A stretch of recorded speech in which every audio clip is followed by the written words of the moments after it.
Bonjour Bruxelles, une dose d'humour. BX1. Bonjour Alexandra Van Der Beek. Bonjour Fabrice, bonjour Charlotte. Merci d'être avec nous dans une dose d'humour la semaine dernière avec 80 personnes, c'est ça, Oui, pour c'est votre ça, One Woman Show. Ouais. C'était au Théâtre Marny. On va rester peut-être dans la thématique parce que ça s'appelle féminisme, sexisme et omelette. C'est tout un programme. Hein. Tout à fait.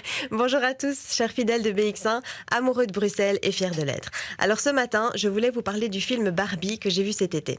Mais pourquoi parler de ça aujourd'hui ? Parce que nous sommes le 6 octobre, journée mondiale de la paralysie cérébrale. Et que mon cerveau, à moi, il a bugué quand j'ai vu ce film. Bon, déjà, j'ai pas compris le délire de s'habiller comme Barbie pour aller voir le film. Et bizarrement, les filles qui s'étaient déguisées n'étaient pas déguisées en Barbie astronaute ou Barbie chirurgien. Non, c'était plutôt Barbie mauvais goût, à base de mini-jupes, décolleté et bottes cuissardes. Le tout dans un rose bonbon absolument dégueulasse. Alors, j'ai été très déçue aussi par le film. Après avoir vu les bandes annonces, je m'attendais à un film vraiment drôle.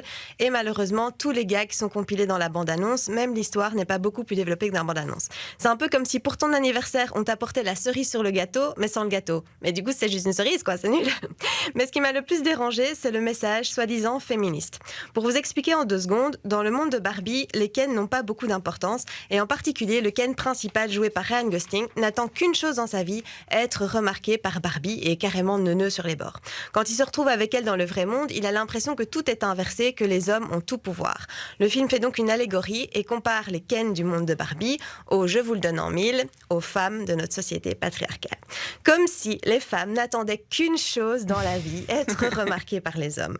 Mais bien sûr, dans la tête de qui, franchement ? Et un truc qui m'a dérangé aussi dans l'idée, c'est le t-shirt porté par Ken à la fin du film I am Ken-off. Si on suit l'allégorie, c'est vous êtes assez en tant que femme, vous ne devez rien prouver aux hommes, vous n'avez pas besoin des hommes, comme si on était un sexe faible, comme si on était dominé et opprimé par le jeu du patriarcat. On n'est pas en Arabie Saoudite, qu'on soit en Belgique ou aux États-Unis comme le film est américain, on est dans des pays où les femmes et les hommes ont les mêmes droits et niveau mentalité, mai 68 c'était quand même il y a 55 ans, Woodstock 54, on ne vit plus dans les années 50 depuis longtemps et c'est malsain de sous-entendre que les vieux comportements machos sont encore d'actualité. Sinon, mon oncle Jean-Pierre sera à la mode, quoi. Jean-Pierre, c'est mon oncle. Bonjour Jean-Pierre. Bonjour. Qui, à Noël, juste après ma séparation avec mon ex, me fait devant toute la famille. Et cocotte, faudrait quand même y penser, tic-tac, tic-tac, tout en me mimant de manière franchement peu subtile un ventre rond. T'as juste envie de lui répondre, et tonton, l'assurance obsèque. Oui, mais faudrait quand même y penser, tic-tac, tic-tac. Finalement, c'est ce genre de film qui normalise le machisme et qui lui donne une place qu'il ne devrait pas avoir. Et d'opposer à ce point les hommes et les femmes, n'est-ce pas sexiste finalement ?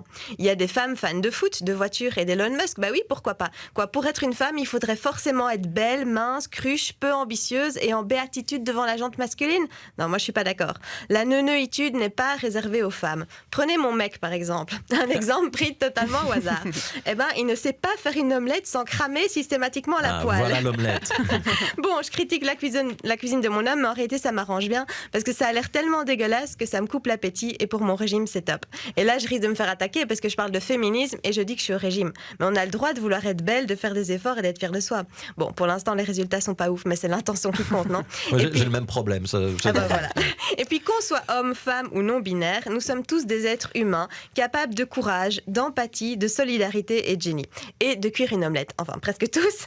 Ces qualités ne sont pas l'apanage d'un genre et on devrait tous vouloir y tendre. Merci de m'avoir écouté et surtout, continuez à nous suivre sur BX1, c'est important. À très vite. C'était Alexandra Van Der Beek. Merci beaucoup Alexandra. Alors je dois annoncer que vous êtes un festival, ça s'appelle le Festival Poilan. Oui, c'est ça, c'est en soutien aux animaux. Donc, voilà l'explication. Festival Poilan à Gemep-sur-Sande, c'est ce samedi. Donc oui, c'est demain. Ça. Le festival, en fait, c'est 3 jours. C'est vendredi, samedi, dimanche. Et moi, je serai samedi à 17h30 au Poilu d'Or.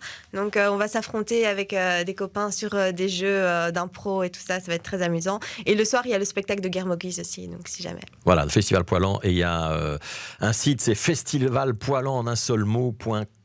Et puis lundi, vous serez de retour en région bruxelloise et vous jouerez à la Comédie Cave de la Mer à Boire. Comédie Cave, Comédie Cave. Oui, Monday Night Comedy Cave. Comedy Cave. C'est pour tester les nouvelles blagues, anglais. ça, le lundi, non ? Voilà. Ouais, c'est ça. C'est en anglais. C'est en anglais. Le lundi, à la Mer à Boire à Saint-Gilles, c'est en anglais. Ouais. Merci beaucoup, beaucoup. Alexandra Van Der Beek. Merci.